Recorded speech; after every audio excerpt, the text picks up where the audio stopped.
Hello Internet, and welcome back to another episode of Xenoblade Chronicles 2 Torna the Golden Country. That title feels longer every time I say it. In the last episode, we made it here to Porton Village, which was unfortunately already destroyed when we arrived. By humans, not by the Aegis. Which, I don't know if that's a better thing or a worse thing. This time, first we're going to head right up here and get this item that we were cut off from getting, the Indigo Slate piece. And getting this collection point. I recommend getting as many collection points as you can because, I mean, there's really no downside. It's much quicker getting them in Torna than it was in the base game, and they're much more necessary in the base game than they were in Torna than they were in the base game, because now we can use them to make pouch items. Anyway, this time we're going to be heading to Feltley Village to meet up with Haze, after we've done some crafting to see if I can make anything else. The Deviled Baguette, plus 8% max HP to damage barrier. Not the best, but I mean, we could make multiple. I'm just gonna make another Trout Strawloo. That'll be all for now. I don't think we have enough EXP to level up yet. In fact, I think it would tell us if we did. This is where I would like to go over pouch items. These have a variety of effects that make the game significantly more fun to play, and at the moment,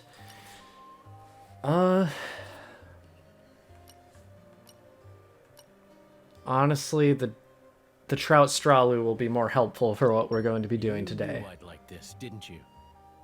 Every character in the game has their own favorite type of items. I don't believe either of them like staple foods, but Jin does like fish. I just wasted that baguette to check, but whatever. We can make more because the materials are very easy to come by. And we got Key Affinity Reward level 2 already on Jin. Whenever you see that, you're going to want to go into the Affinity chart menu, because it does not automatically update the Affinity chart for you without you going to it. This is one thing they didn't fix in Torna for some reason, and I don't know why, but whatever. You increase trust sufficiently. Laura, we still have a long way to go. Also, I switched to playing the version of Torna that is on the base game as part of the expansion pass, so I could correct myself. There is no difference with the expansion pass version as compared to the standalone. I was wrong when I said that options were cut off for you. There's nothing cut out. It's literally the same game, just in a larger file. Anyway, we have rank D trust with Jin now. Seems like it would be a little higher considering they've been together for 15 years before the start of this game. Looks like you found a treasure trove. You'll discover troves of many shapes and sizes as you journey across Allrest. Some of them might be locked, so you won't be able to get the goods unless your blades have the right field skills, but it's always good to check first. Indeed. The suspense is killing me. Luckily, we don't need any field skills this time. We got a rigid vest and some money. What does the rigid vest do? Increases maximum HP by 200. This isn't the best for Laura, but it's our first pouch item, or our first accessory, so we're gonna give it to her anyway. And we got some vegetables in here. Coming up here, we have the Arlo Capiba, or Capiba. It's based on a capybara, so it's probably Capiba. If we check Jin's affinity chart, he will unlock Mind's Eye level 1 by defeating an Arlo Capiba in the secluded Boneway in Torna, etc. This means it will appear in more than one place. And we need to do that 4 times, as well as collecting stuff, which, I mean, we're about to have Fortitude level 1 too now. But Mind's Eye increases critical damage by 20%. This is what I meant by Jin having a very high crit rate at the end of by the end of the game. We're going to go ahead and start taking out these Capiba here, because they do show up later in the Titan too, like, that we will be seeing more in this episode. It's just convenient to get these affinity charts out of the way as you can, because there are a lot of things that you're going to want to get that you'll end up forgetting about. Trust me, I forgot about one of the most important things on a character's affinity chart during my test playthrough, and it was very annoying. I'll cut out this battle because Capybas are very basic opponents. There we go. Got Emergency Guard 1. I believe that increases the block rate when you're at low HP, which is not the best, but I'll take it. We got Fortitude level 1 for Jin. We have another Capiba here. Cut this out, future me. The battle got interrupted by a tutorial. As you probably noticed, the bridge ahead is out. It's an obstacle, but not an insurmountable one. Using a blade's field skill might provide a solution. Check out what the withered tree up ahead and witness Jin's field skill at work. We'll be seeing a lot of this. Did it just despawn? Oh no, it respawned now. Okay, that's fine. This is actually good because now we can just break it with Laura and topple it with Jin, and then Jin can get his directional moves off even though we only have one team in the party. There we go. Now, Snow Blast. And Chill Stroke hit before it turned, which is good. Yeah, so that's what I mean by this game having a slightly deeper combat system. You can do the driver combo with only one party member now, like feasibly, without needing to metagame. Because it was designed that way and not just coincidentally extremely convenient. What did we just get level 2 of? Let's use it wisely. Full Resonance. Deal 70% more and take 15% less damage at max affinity. Cool. And Fortitude level 1 lets you excel at mind-numbing tasks. I mean, he is the one who cooks, and that's what cooking is. Hangnail Crossing. Ow. Why are we cutting up its Are its hangnails trees? I don't want to think about this anymore. There is a collections point for fish down there, but whatever. There are invisible walls along this little tree so you can't fall off, thank God. We got a tree collection point that isn't out of the way. We made it. And the Harad Hills. Heretical. If you try targeting all sorts of enemy, you'll occasionally encounter ones whose target icon looks different from that of normal enemies. We call those unique monsters, and they're a little bit special. Unique monsters are much tougher than the regular kind. Even the strongest drivers in Allrest often have trouble with them. So if you take down a unique monster, you'll surely earn the respect of people all over Allrest. That said, they're not a challenge for the faint-hearted. You'll want to make sure you're prepared if you plan on surviving the powerful attacks they often wield. If you defeat a unique monster, a tombstone will remain at the site where it fell, in memory of its legendary life. Some even say that if you press A at the tombstone, the monster will rise from its grave to reclaim its former glory. Aren't we intrepid? So you can humiliate them all over again. I actually like that little bit of lore about how they come back when you press A on the tombstone. But we are not at all ready to take out Harbinger Cavill. At all. He's a little too tough at the moment. Oh god, they're onto us. At least it's not Harbinger Cavill. We can probably take a couple Caterpiles. Maybe, if they stop doing damage like that. Easy dub. Yeah, that wasn't that hard at all. I'm actually going to switch Jin to the front for a little bit. This is something you can do. Laura is actually better to have in the front since she has a break art, and then Jin's switch art inflicts topple. It's like a very natural combination in that way. But this is fine. Playing as Jin is fun. Playing as Laura is fun. This is one of the few games in the Xenoblade series where I actually feel like every single character in the party is fun to play as at every point in the game. Because, I mean, I think this game did a really good job of striking a balance in terms of fun characters. Where the base game really incentivized you to play as Rex the majority of the time, and Xenoblade 1 gave you zero incentive to ever play as anybody other than Shulk, Dunban, or Rhine, or 7, I guess, but that one's to a slightly lesser extent. We did just get our third art on both of them. We got Spinning Wheel and Star Slash. Star Slash inflicts Pierce, which I believe ignores all defense buffs that the enemy has, which can be helpful at some points. There are enemies who will buff their defense, and that just gets annoying. If we head over here, if we can sneak around this guy, the Dawning Slate piece, which is good.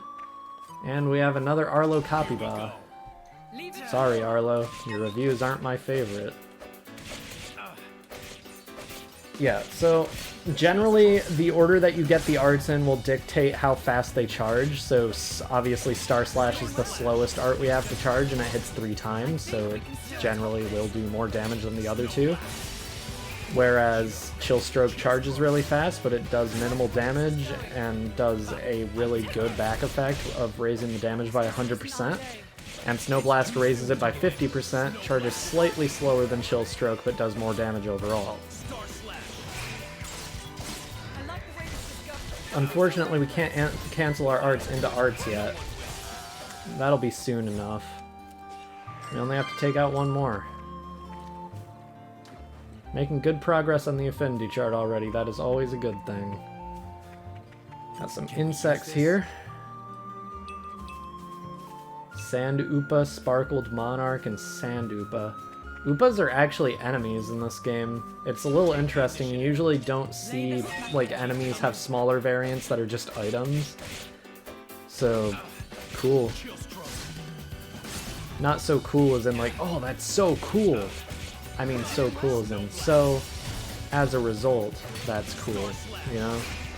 I think you know what I meant.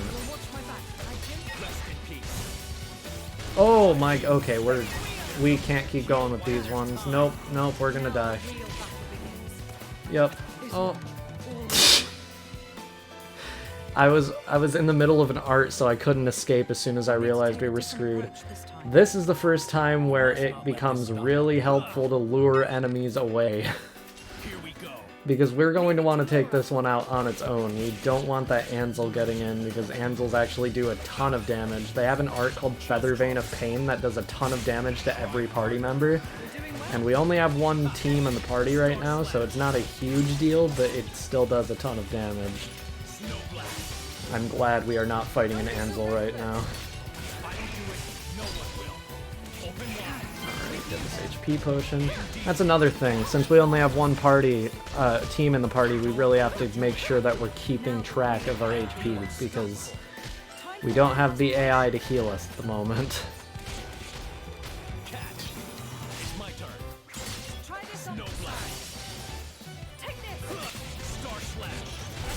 Whatever. Yeah, now we're just finishing the combo for style points. And there's Mind's Eye level 1. Just what I wanted to see. Not on Laura, it's on Jin. There we go. You can rely on me. Yeah, I'm a huge fan of this game's combat system though. It's so much fun, and like generally when you have to battle a ton of enemies in quick succession in Xenoblade 2, it became really competitive, and this game altered the battle system just enough where it always feels fun to fight things. Even if you're like 25 levels higher and you can knock them out in one turn, it's still satisfying to knock them out.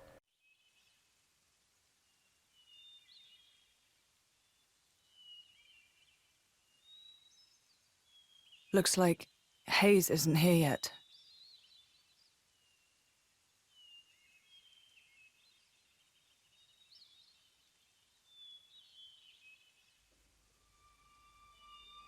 What the?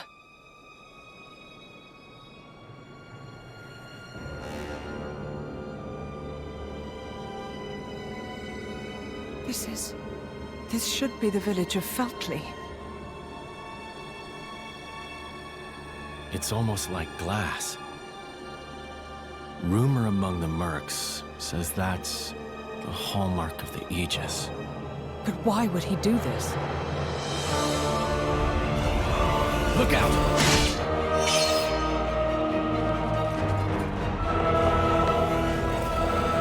Jin!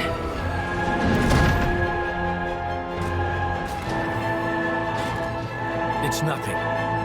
Let's go.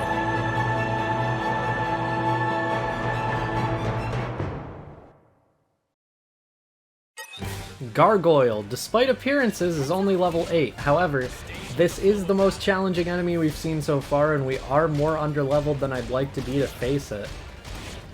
I'm going to be relying heavily on keeping, well, not keeping aggro away, but keeping this thing toppled as much as I can. Which we can do by doing Hungry Snake, and then switching to Jin. Unfortunately, it resists topple for some reason, because the game developers aren't that nice. So unfortunately, now we're just stuck in Jin with no way to heal ourselves, except for this HP potion that was luckily left there that I didn't get. Oh boy, this is going well. I didn't need to use Hungry Snake there yet.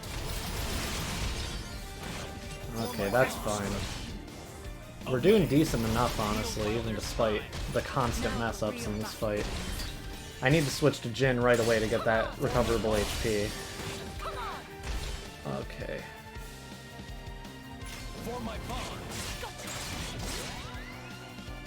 This fight song is really cool. I would love to play it, but I feel like I'm about to lose the fight, so... maybe not. Oh, never mind. I just won.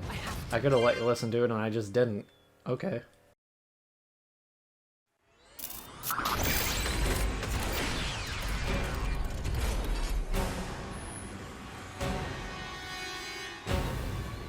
This is no normal monster.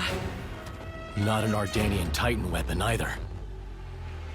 Maybe it's Malice's.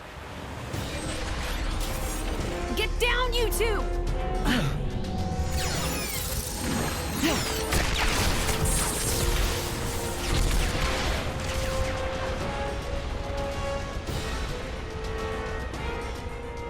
Holy...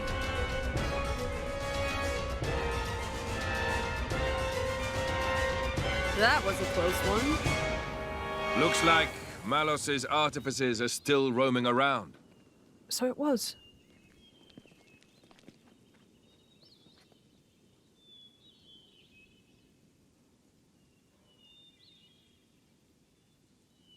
Hey. Wait a minute.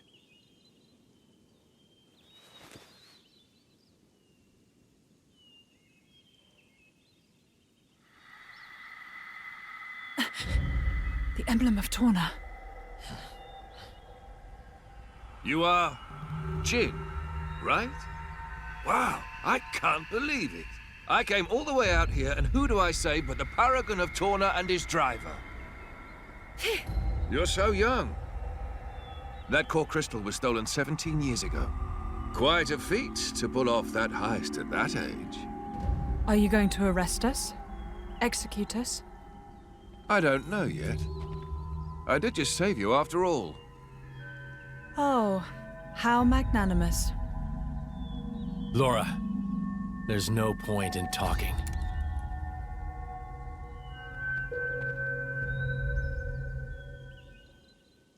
Have it your way.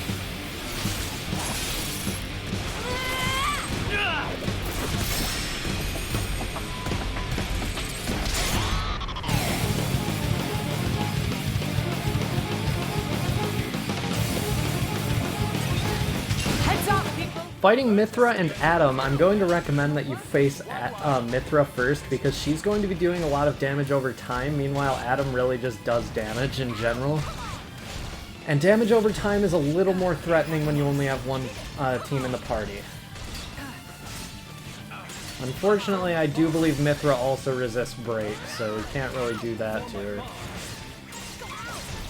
But yeah, Mithra is focused mostly... I didn't mean to say damage over time, I meant AoE, area of effect. That's what her... I believe all of her main arts actually do AoE effects, so... yeah, we want to get rid of her as soon as we can. Oh, there we go. That was easy. Okay. Now we just have to take care of Addam. As you can see, we gained, I believe, 4 levels from beating the Gargoyle, and now we're at the same level as Addam. So that's cool.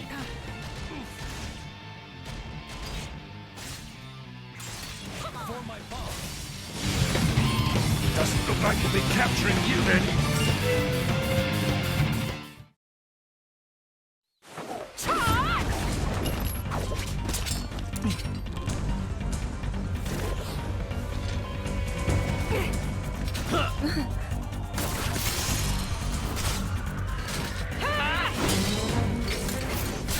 The hell are these two? They're just a driver and blade. Where's the strength coming from? Well, he is the paragon of Torna. I've had enough. What? No. There's no need for you to...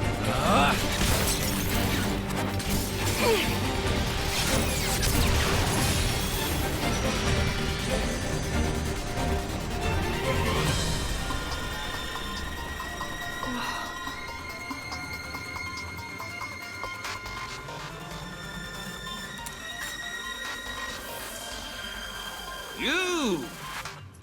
What? Incredible! You! Both of you! Huh? That last attack, the force behind it was absurd. I'm amazed. Oh, really? Well, that's just... Oh, and passing the weapon. What a concept! How did you ever come up with that idea? Oh, well... We were broke. Huh? We couldn't afford meals, let alone another sword. And so we made do.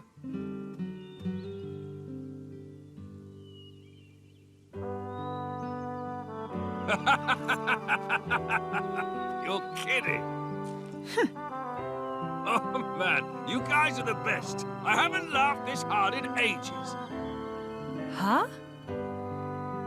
I really, really like you two.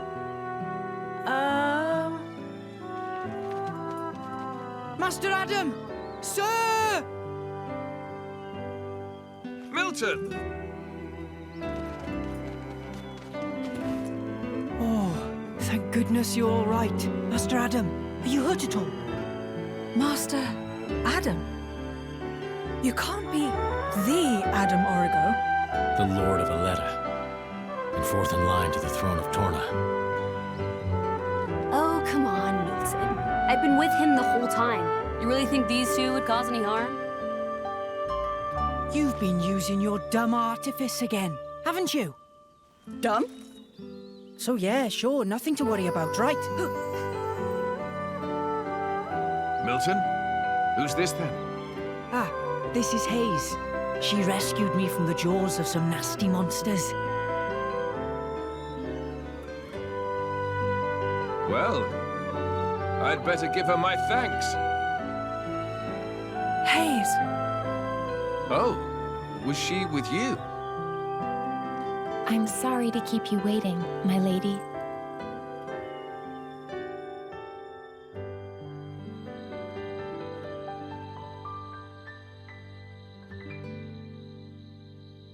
I see. So that's when...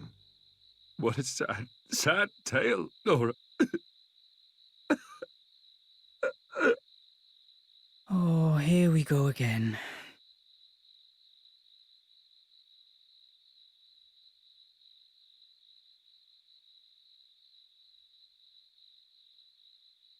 Don't let it get cold now.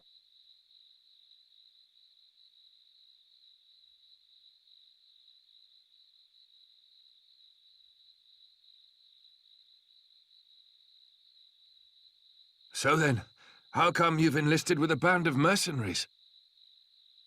I guess I like the freedom. This way I'm not tied down. So I can help out. With causes I really believe in, you know? Going's tough everywhere you look these days, right? I can't ignore it, can I? I understand. Fat load of good that'll do, in the long run. The world keeps turning anyway. You might think that. But mercenaries and statesmen each have their own views and ways to effect change. It's not in vain. A blade siding with humans. You don't see that every day. I think it's blades like you that are rare. Well, duh. You do know what I am, right? Lacking in compassion. Huh? Blades like you really are a rare sight. That may be for the best.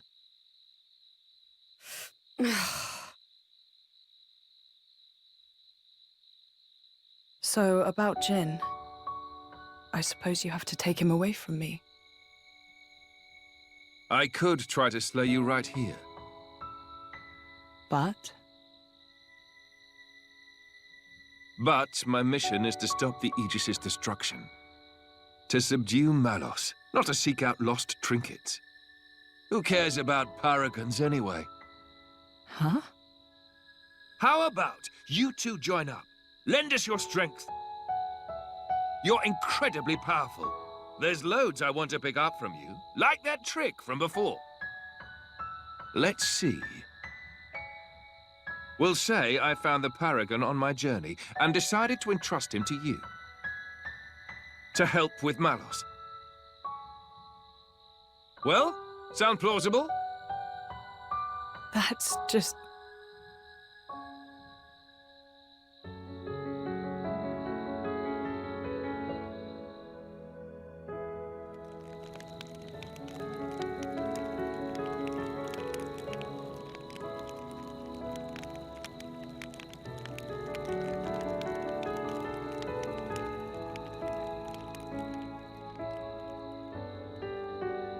How dare he speak to me like that? He thinks he knows me. Course is the word. Yeah, he is. I meant you. Me? He meant you're unpolished. After you return to your core, you lose your memories. However, as you gain experience with people, gradually the nature of a blade, rather their feelings, they change and grow. You become more and more human.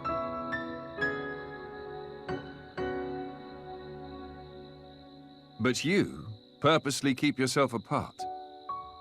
Oh, so now it's my fault? No, not at all. I respect that part of you.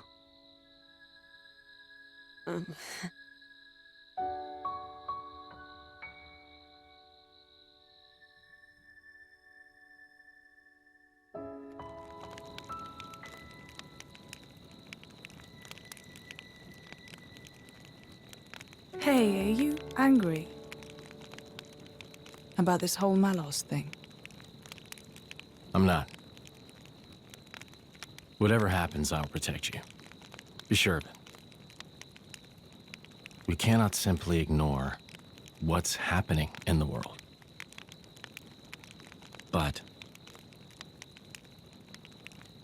What?